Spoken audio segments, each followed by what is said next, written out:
तहकीकात देख रहे हैं आप। मैं हूं आपके साथ शिका त्याग। नमस्कार, मैं हूं नंदिनी सिंह। दुनिया में एक समय था जब अमेरिका दूसरे देशों से कहता था कि हमारे साथ रहो, हम तुम्हारी सुरक्षा करेंगे। फिर दौर आया जब अमेरिका ने कहा हमारे साथ रहो, हम तुम्हें बाजार देंगे। और अब ट्रंप प्रशासन का नया अंदाज देखिए, हमारे साथ रहो वरना चीन के साथ गए तो हम तुम्हें अपना पार्टनर मानना मुश्किल हो जाएगा। यानी दोस्ती भी अब शर्तों के साथ मिलेगी और टेक्नोलॉजी।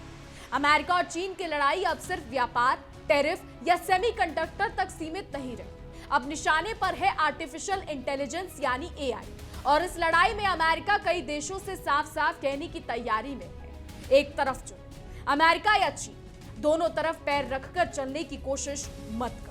और अमेरिका की ये नई धमकी सिर्फ बयानबाजी नहीं है। मीडिया रिपोर्ट द्वारा देखे गए एक इंटरनल ड्राफ्ट और एक अमेरिकी अधिकारी के मुताबिक वॉशिंगटन उन देशों को चेतावनी देने की तैयारी कर रहा है जो अमेरिका के साथ एआई सहयोग भी करना चाहते हैं और साथ ही चीन की अगुवाई वाली एआई पहल में भी शामिल हो रहे हैं। संदेश बेहद सीधा है, अगर चीन के प्रतिस्पर्धी एआई फ्रेमवर्क में गए तो अमेरिका के नेतृत्व वाले एआई गठबंधन से बाहर का रास्ता दिखाया जा सकता है। यानी ट्रंप प्रशासन का नया फॉर्मूला कुछ ऐसा नजर आ रहा है कि एआई में भी दोस्ती की कीमत है और साझेदारी की। और यहां जरा रुकिए और सोचिए, एआई को पूरी दुनिया के विकास की तकनीक बताया गया था। कहा गया कि यह बीमारी का इलाज बेहतर करेगा, शिक्षा को आसान बनाएगा, उद्योगों को तेज करेगा और इंसान की जिंदगी बदल देगा। लेकिन अब वही एआई अमेरिका और चीन की महाशक्ति वाली कुश्ती का नया अखाड़ा बन गया है। एक तरफ अमेरिका कह रहा है कि दुनिया हमारे साथ आए, दूसरी तरफ बीजिंग अपनी अलग टेक्नोलॉजी व्यवस्था खड़ी करने में लगा है। और बीच में खड़े देशों से कहा जा रहा है कि भाई ज्यादा सोचो मत, बस एक तरफ चुन लो।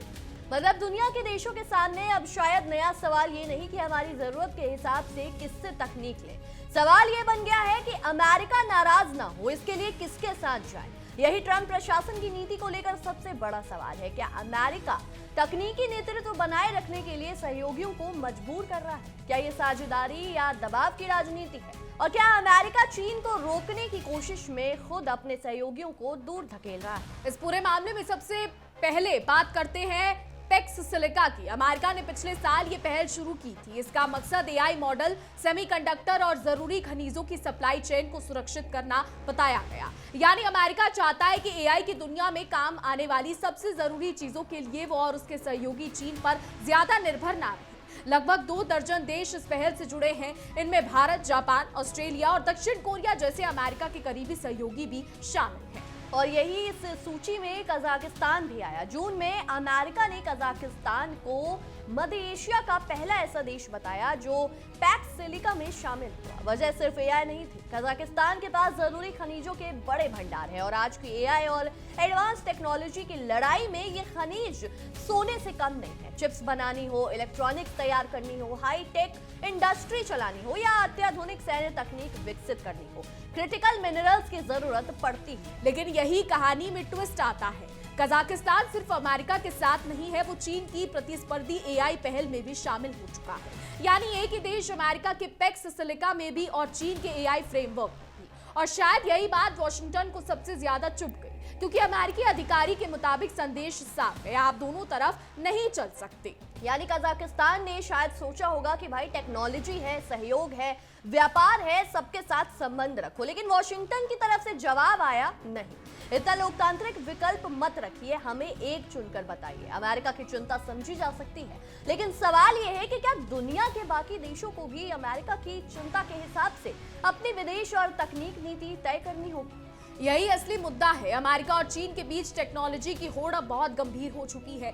दोनों देश चाहते हैं कि अगली पीढ़ी की एआई तकनीक, सेमीकंडक्टर, डेटा सेंटर, कंप्यूटिंग और जरूरी खनिजों की सप्लाई चेन पर उनका प्रभाव रहे, क्योंकि आज एआई सिर्फ चैटबॉट या मोबाइल ऐप की चीज नहीं है। एआई आर्थिक ताकत है, एआई सैन्य ताकत है, एआई साइबर क्षमता है, एआई उद्योग की ताकत है और एआई आने वाले दशकों में किसी देश की वैश्विक ताकत तय करने वाला बड़ा हथियार बन सकता है। बिल्कुल, इसीलिए अमेरिका चीन को रोकना चाहता है, लेकिन समस्या यह है कि चीन अब सिर्फ सस्ता सामान बनाने वाला देश नहीं रहा।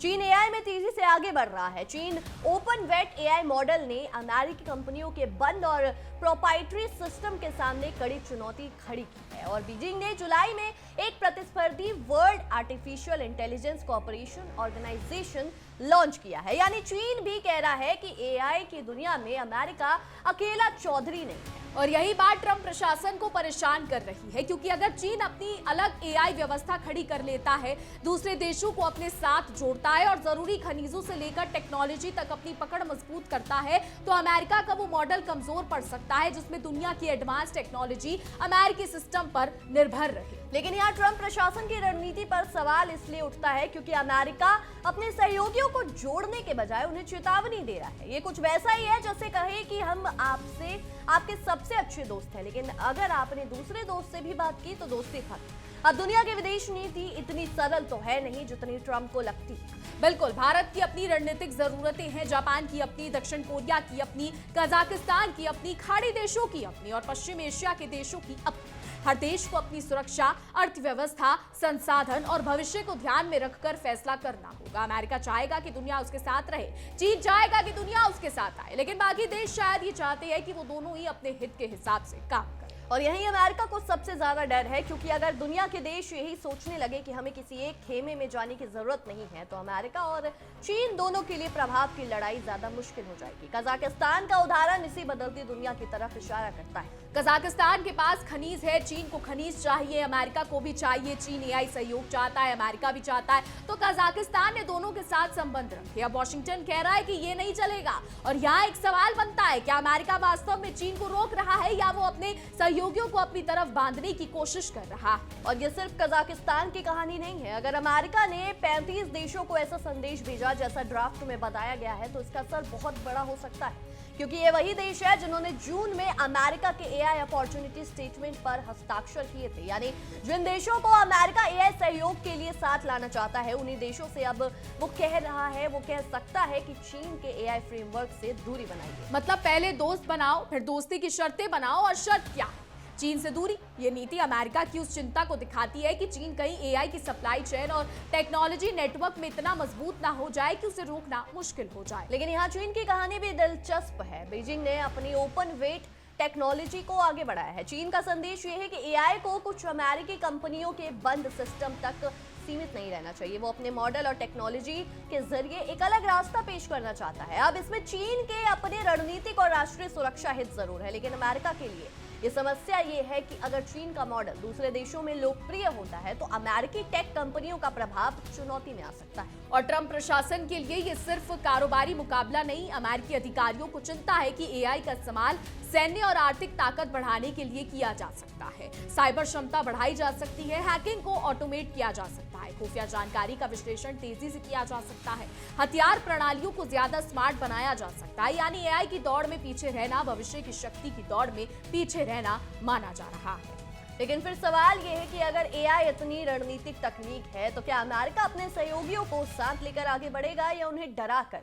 क्योंकि दोनों रास्तों में बहुत बड़ा फर्क है। अगर अमेरिका कहे कि आइए मिलकर सुरक्षित एआई बनाते हैं, मिलकर सप्लाई चेन मजबूत करते हैं, मिलकर चीन पर निर्भरता कम करते हैं, तो कोई देश शायद साथ आए। लेकिन अगर संदेश ये हो कि चीन के साथ गए तो अमेरिका से बाहर कर दिए जाओगे, तो कई देशों में उल्टा सवाल पैदा होगा कि आखिर हमें अपनी स्वतंत्र नीति छोड़ने की जरूरत है। और यही ट्रंप की विदेश नीति का एक बड़ा विरोधाभास है। अमेरिका खुद को स्वतंत्र फैसलों और खुले बाजार का समर्थक बताता है, लेकिन जब दूसरे देश स्वतंत्र फैसला लेना चाहते हैं, तो उसे वॉशिंगटन उनसे कहता है कि एक तरफ चुनिए। अब इस पूरी कहानी को पश्चिम एशिया के संदर्भ में देखिए। ईरान लंबे समय से अमेरिकी दबाव का सामना करता आया है और चीन के साथ उसके रणनीतिक रिश्ते भी हैं। अगर अमेरिका दुनिया को अलग अलग टेक्नोलॉजी ब्लॉक्स में बांटने की कोशिश करता है, तो ईरान जैसे देशों के लिए चीन के साथ तकनीकी और आर्थिक सहयोग और ज्यादा महत्वपूर्ण हो सकता है।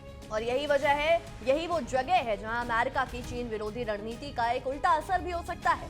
अगर वॉशिंगटन लगातार देशों को मजबूर करता रहा कि वो चीन से दूरी बनाए, तो कुछ देश उसके जवाब में चीन के साथ और गहरे संबंध बना सकते हैं, खासकर वो देश जो अमेरिकी प्रतिबंधों या अमेरिकी दबाव से पहले ही परेशान हो चुके हैं। ईरान इसका एक बड़ा उदाहरण है। ईरान और अमेरिका के बीच लंबे समय से तनाव है। ऐसे में अगर अमेरिका चीन को अलग थलग करने की कोशिश करता है और साथ ही ईरान जैसे देशों पर भी दबाव बढ़ाता है तो चीन और ईरान के बीच सहयोग की संभावनाएं कम होने की बजाय बढ़ सकती है। यानी ट्रंप प्रशासन शायद चीन को घेरने की कोशिश कर रहा है, लेकिन उसकी नीति कुछ ऐसे देशों को एक दूसरे के और करीब ला सकती है जिन्हें अमेरिका अपने प्रभाव से बाहर रखना चाहता है।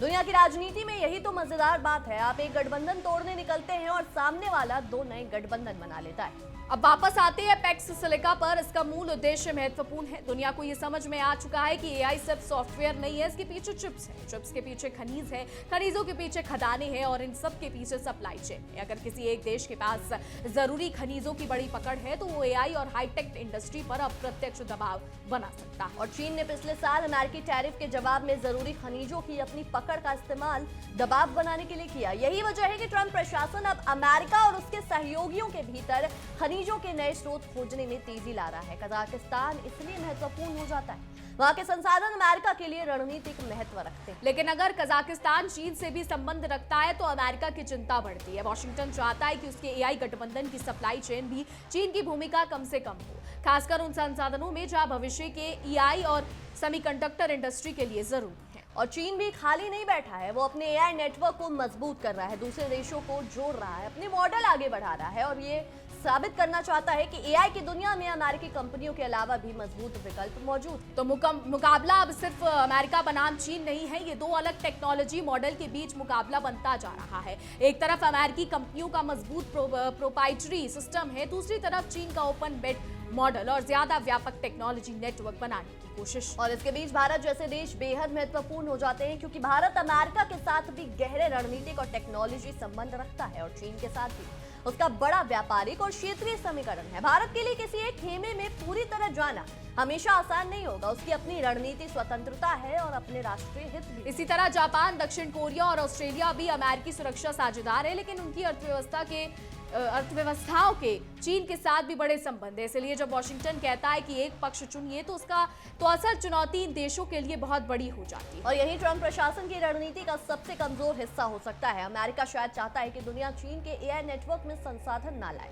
लेकिन दुनिया के कई देश ये सोच सकते हैं कि हमें दोनों तरफ के विकल्प खुले रखने चाहिए, क्योंकि कल अगर अमेरिका की नीति बदल गई तो, कल अगर ट्रंप प्रशासन किसी दूसरे देश पर टैरिफ लगा दे तो, कल अगर अमेरिका किसी तकनीकी सहयोग पर नई शर्त लगा दे तो, यानी जिन देशों को अमेरिका आज चीन से दूरी बनाने को कह रहा है वो शायद यही सोचेंगे कि हमें एक ही बड़े खिलाड़ी पर निर्भर क्यों रहना चाहिए। और यही सवाल ईरान जैसे देशों को भी ताकत देता है, क्योंकि अमेरिका जितना ज्यादा अपनी तकनीकी और आर्थिक ताकत को राजनीतिक दबाव के रूप में इस्तेमाल करता है, उतना ही दूसरे देश वैकल्पिक नेटवर्क तलाशने की कोशिश कर सकते हैं। चीन, रूस, ईरान और दूसरे देशों के बीच सहयोग की जमीन ऐसे ही मजबूत हो सकती है। इसका मतलब ये नहीं कि अमेरिका कमजोर हो गया है, बिल्कुल नहीं। अमेरिका अभी भी AI chips, cloud computing, research और हाईटेक इंडस्ट्री में बहुत बड़ी ताकत है, लेकिन समस्या ये है कि चीन भी तेजी से आगे बढ़ रहा है और सबसे बड़ी बात ये कि बाकी दुनिया अब सिर्फ 2 महाशक्तियों के बीच बंटना नहीं चाहती। बिल्कुल, दुनिया के कई देश अब ये कह रहे हैं कि हमें अपनी जगह खुद तय करनी है। अमेरिका से तकनीक चाहिए तो लेंगे,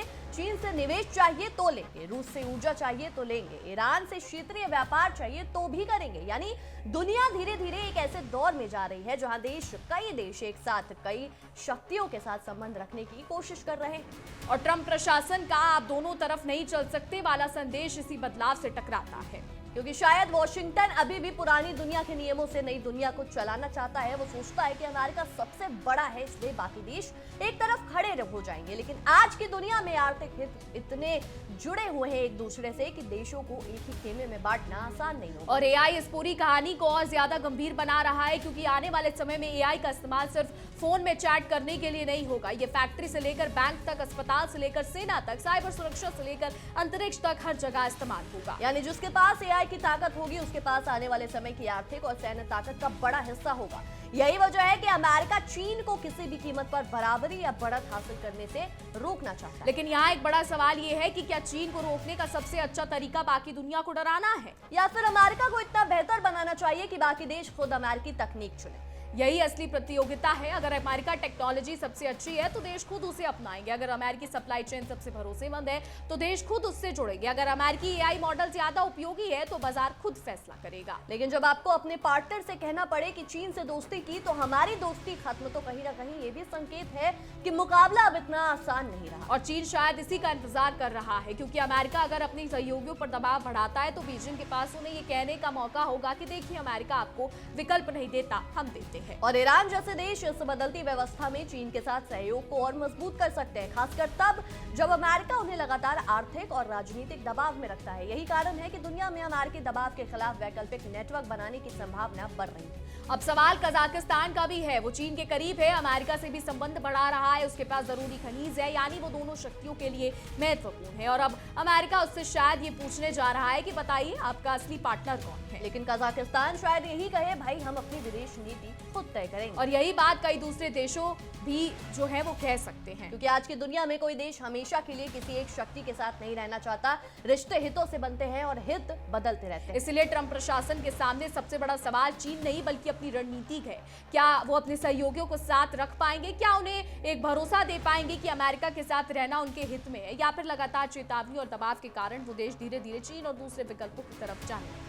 और अगर ऐसा हुआ तो ट्रंप की चीन को घेरने की योजना का असर उल्टा भी पड़ सकता है। चीन के खिलाफ गठबंधन बनाने के बजाय अमेरिका के सहयोगी अपने अपने अलग रास्ते तलाश सकते हैं। और यही वजह है और यही वो मोड़ होगा जहां एआई की लड़ाई सिर्फ एआई की लड़ाई नहीं रहेगी, ये वैश्विक शक्ति संतुलन की लड़ाई बन जाएगी। एक तरफ अमेरिका कहेगा हमारे साथ रहो, चीन कहेगा हमारे साथ काम करो, और बाकी दुनिया शायद कहेगी कि भाई हम दोनों से काम करवा सकते हैं, हमें दोनों से काम है और हमें दोनों का रास्ता चुनने दो। यही शायद आने वाले दुनिया की सबसे बड़ी तस्वीर है। अमेरिका और चीन दो बड़े ध्रुव बन रहे हैं, लेकिन बाकी देश जरूरी नहीं है कि हमेशा किसी एक ध्रुव के साथ खड़े हो। वो दोनों से तकनीक लेंगे, दोनों से व्यापार करेंगे और अपने हित के हिसाब से फैसले करेंगे। और ट्रंप प्रशासन अगर इस वास्तविकता को स्वीकार नहीं करता है तो वो उसी समस्या वही हो सकती है जो किसी भी बड़ी ताकत को तब तक होगी जब तक वो मान नहीं लेती कि बाकी दुनिया उसके आदेश पर चलेगी। क्योंकि दुनिया बदल चुकी है, टेक्नोलॉजी बदल चुका है, एआई बदल चुका है, और सबसे बड़ी बात दुनिया के देशों की सोच भी बदल चुकी है। अब कोई देश सिर्फ इसलिए अपना भविष्य तय नहीं करेगा क्योंकि वॉशिंगटन ने कहा है कि एक तरफ चुनो। और अगर अमेरिका वास्तव में अपनी टेक्नोलॉजी को दुनिया का भरोसेमंद विकल्प बनाना चाहता है तो उसे शायद धमकी से ज्यादा भरोसे पर काम करना होगा। क्योंकि एआई की दुनिया में असली जीत उस देश की होगी जो सबसे ज्यादा देशों को अपनी तरफ आने के लिए मजबूर नहीं करेगा, बल्कि अपनी तकनीक इतनी मजबूत बनाएगा कि देश खुद उसके साथ आकर खड़े हो। और फिलहाल चीन भी इसी मुकाबले में पूरी ताकत से लगा हुआ है। अपनी एआई पहल, अपनी वेट मॉडल, जरूरी खनिजों पर पकड़ और बढ़ते अंतर्राष्ट्रीय नेटवर्क के जरिए बीजिंग अमेरिकी दबाव का अपना जवाब तैयार कर रहा है। वही अमेरिका अपने सहयोगियों को एक लाइन में खड़ा करने की कोशिश कर रहा है, लेकिन अगर सहयोगी पूछने लगे कि हमें सिर्फ एक विकल्प क्यों चाहिए तो ट्रंप प्रशासन के सामने मुश्किल बढ़ सकती है। और ईरान जैसे देशों के लिए यह बदलती दुनिया का एक बड़ा रणनीतिक मौका बन सकती है, क्योंकि जैसे जैसे अमेरिका और चीन के बीच टकराव बढ़ेगा वैसे वैसे वैकल्पिक साझेदारियों का महत्व भी बढ़ेगा। तो अमेरिका और चीन की ये टेक वॉर आने वाले दिनों में है। एआई कंडक्टर से जुड़ी लड़ाई और जरूरी खनिजों की लड़ाई अब एक ही तस्वीर का हिस्सा बन चुकी है।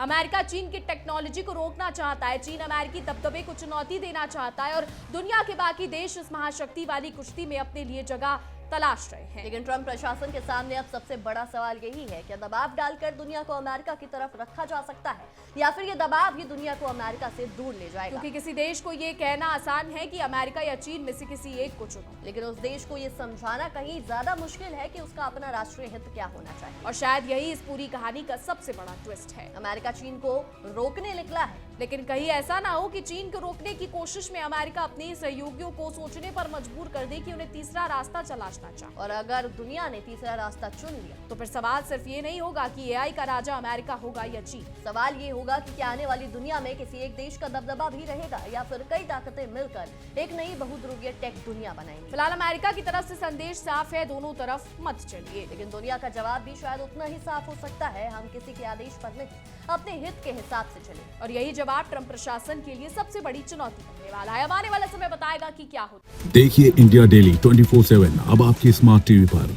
इंडिया डेली मौजूद है सभी डिजिटल प्लेटफॉर्म पर लाइव और लगातार। इंडिया डेली 24/7 हर दिन राष्ट्र को समर्पित।